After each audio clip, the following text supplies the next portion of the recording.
Y'all know what's going on. It's time for another episode of Doing Time with Joe. I'm your host, Joe Baker. Look here, y'all. In the penitentiary, everybody can get it, right? Old, young, wheelchair bound, blind, it don't make no difference. Everybody can get it if you cross that line, right? In this story, I'm going to tell you about this dude, old racist dude. Old racist. Look here. You think that the older you get, you become knowledgeable about the world and you learn some of the things that you knew as a child or believed as a child, as a young man, as a young adult. You might hope that people would get it and say, you know, that was wrong. But that's just not the case. This story is about somebody that's been in the penitentiary 44 years. 44 years. Still stupid. It should be an expiration date on stupidity, but it's not. I'm telling y'all. There is no expiration date on stupidity. This dude don't get it. Don't get it. He walks around trying to pretend like he's cool with the brother, but he don't get it. And I'm going to tell you why. It's a story, this story right here that's coming up, I'm going to tell you, is one of a kind. This dude, he going to learn today, y'all.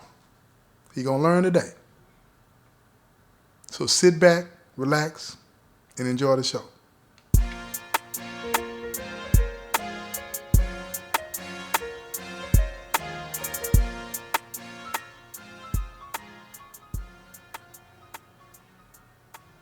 Look here, y'all. Ain't nothing like an old fool.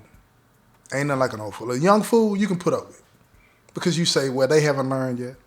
They ain't been through nothing. They ain't seen nothing. But over time, you hope that they'll learn. You feel what I'm saying? And especially in here, in the penitentiary, things happen every day, all day, nonstop. Things that happen that you can learn lessons from immediately. Why? Because these lessons are going to keep you alive. They're going to keep you alive. See, out there, you can do something, you go home or you go to your job, you can get away from the situation, and you might not get the lesson the first, second, third, fourth, or fifth time. In here, you have to get the lesson immediately. Why? Because it could cost you your life. It could cost you your life if you don't get the message immediately. You understand what I'm trying to tell you?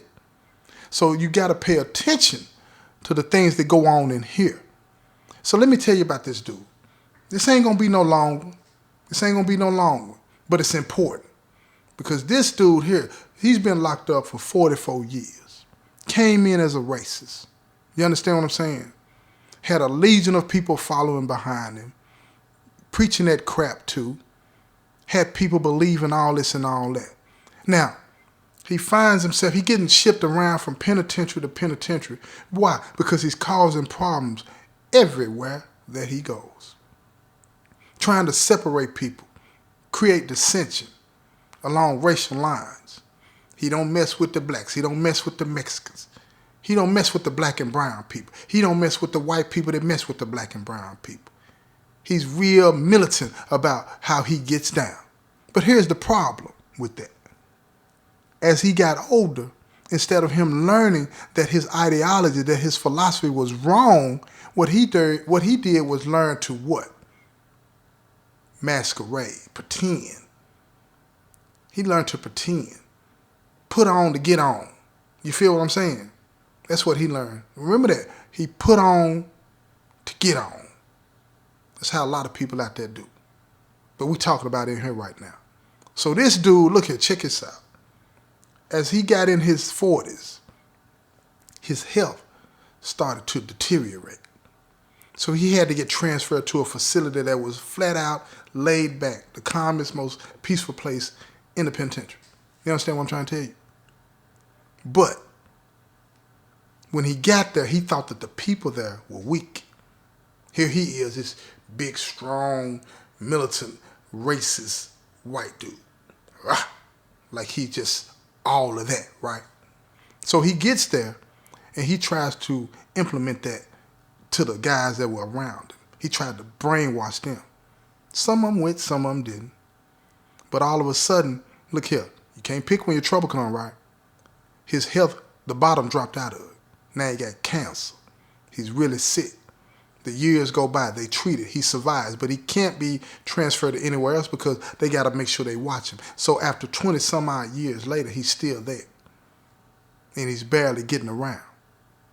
But he's gained a reputation of hard to get along, can't get along with his cellmates, can't get along with other people, always doing things to try to undermine the peace that's in the building that he's living in. Why? Because he's angry at the work. He's frustrated. He's pissed off at everybody. His life has been wasted on an ideology that makes no sense. But he wants to believe it. He don't want to let it go. His life has to have some meaning. So he keeps pushing it. He keeps pushing it. The young people that come in, he tries to see what they're on. And he'll try them. This is how he tries them, y'all. He'll befriend them. Now that he's cool with them, they might sit down, break bread, eat a meal or something, and he'll throw a little word in there. Like he said, well, you see that old monkey down there? And then based on the response that he gets from the white guys, he'll proceed or he'll stop. So if they say, nah, I ain't on that, then he'll shut down. But if they say something like, yeah, I see him down there, or if they don't say anything at all, he keeps pushing. Because he knows that what? Silence is consent, right? Or he knows that they are too uncomfortable or too afraid to say something. Either way, he keeps pushing. With somebody like that, you have to push back and say, I don't want to hear that. That ain't straight. If you don't do that, this guy keeps pushing. So let me tell you what happened. A few days ago, they put a brother in his cell. Why am I laughing? Because I'm going to tell you that, this guy, he's been pretending that he's cool with the brother, with the black and brown brother. He's been pretending that he's cool with the black and brown brother. Now, keep in mind, he might make a meal or make some burritos, something like that, and the brother's not wanting to be, mean towards, because his health is going down fast and he's older.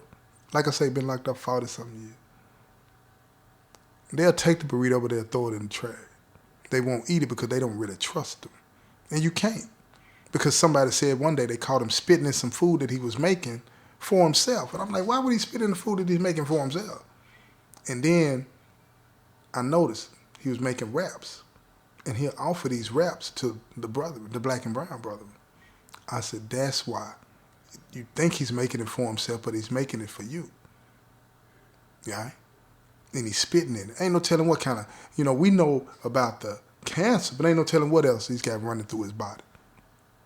And he's trying to give it to you. He's trying to give his life some meaning, purpose. Twist and dark, ain't it? Just dark as can be. But he's trying to give his life some purpose. So anyway, the brethren gets moved into the cell. So I'm up there, I'm chilling. And I overhear him talking to some of his people. And they were like, oh my God, what you gonna do? They're trying to gas him up. He's like, I don't know what I'm gonna do. But that nigga ain't staying in there with me. Oh man, wait a minute. Whoa, wait a minute. I look over there at him.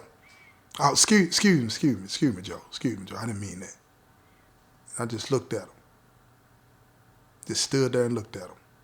All three of them, just staring at him. They stared back at me. After a few minutes, they walked away. I said, it's coming out. This is real. So I didn't say anything. I didn't stir the pot. I could have very easily said something to the guys. Some of the brethren, the black and brown brethren in the pod, and it would have been on and pop. But no. I ain't want that. I didn't want that. So I leaned on back. Went on my way. But I kept that mental note in the back of my head. I said, this ain't going to be good. Because if he'll let that come out of his mouth once, unless he's changed, he'll let it come out of his mouth again.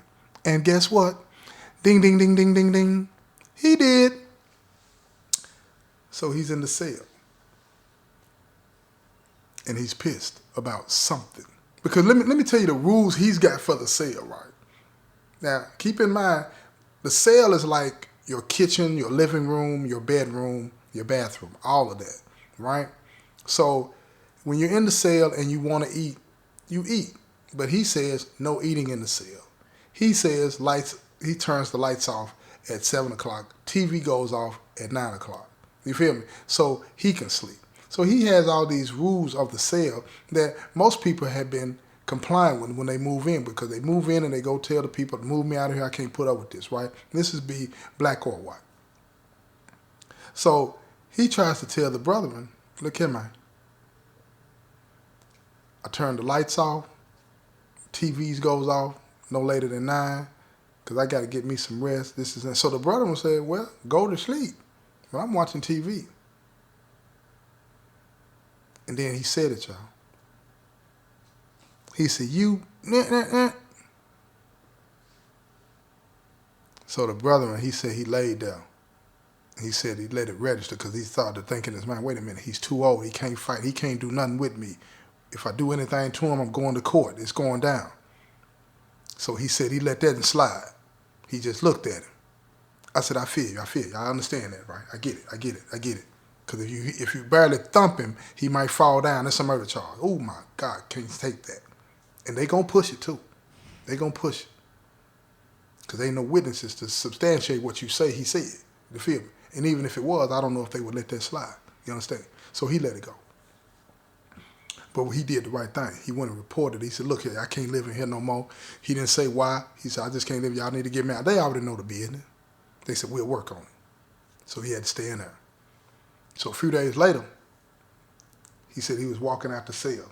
The counted clear. So he trying to get out of the cell. Every time the doors break, he trying to come up out of that thing. He don't want to be in there with him no longer than he has to be.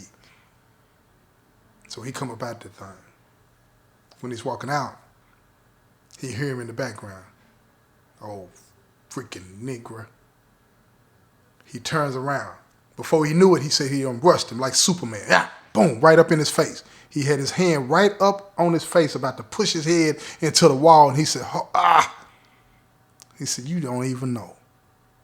So he looked in his face, his eyes as big, his eyeballs as big as $50, and he's afraid for his life. It's real now. You can't run nowhere now. And he's just looking at him. They face to face. He didn't say nothing, but it was like, please don't do this to me. The brother saw the fear in his face, and he froze. He said, man, I ain't going to do it to you, but watch your mouth. And he turned and he walked out. Went straight to the people and said, y'all need to get me out of here. And that's what they did. They got him out of there because they knew. But when the conversation came up that later that day, we all out back, I'm saying to myself, wait a minute. I understand why you did what you did, and I agree with it. You know what I mean? Because some people would have popped him down. Because that's what some people say. You should have popped him on down and dealt with what come after that. Right? But I'm like, man, look here. It ain't your lesson to teach. It ain't your lesson to teach. It ain't your lesson to teach. But what's going to happen, he's going to come and run into one of these younger people. Because they young, they coming up in here young, and they ain't got no tolerance for that, right? White or black, purple or blue, they ain't got no tolerance for that. They ain't trying to hear it. They ain't trying to hear it. Now keep in mind, I want to give you a visual of this guy, y'all. A visual. He's bent over, can't walk, barely. Barely can walk, barely can stand up. Can't walk 10 feet without getting out of breath. And he still wants to push his luck. Ain't nothing like an old fool, y'all. Ain't nothing like an old fool. Remember that. Some people don't ever learn their lesson. Some people don't ever learn their lesson. And that's how easy it is. You can come in a place like this and get trapped. Because some people will come in here and hear him say that and bump down on him. Next thing you know, you stump your feet at him too hard, he might fall down dead right there. And they're going to charge you with that 9 times out of 10. And you're going to be trapped in here. Prison is a trap, y'all, in so many different ways. So many different ways. It challenges everything that you think you built on. Everything. So you got to be careful in here. You can get it like that. But don't get it twisted. Young, old, blind, crippled, or crazy. You can get it in here. You can get it in here. You better be able to deal with it too. What comes behind that. You feel me out? This has been another episode of Doing Time with Joe. I'm your host, Joe Baker, and I say peace, y'all.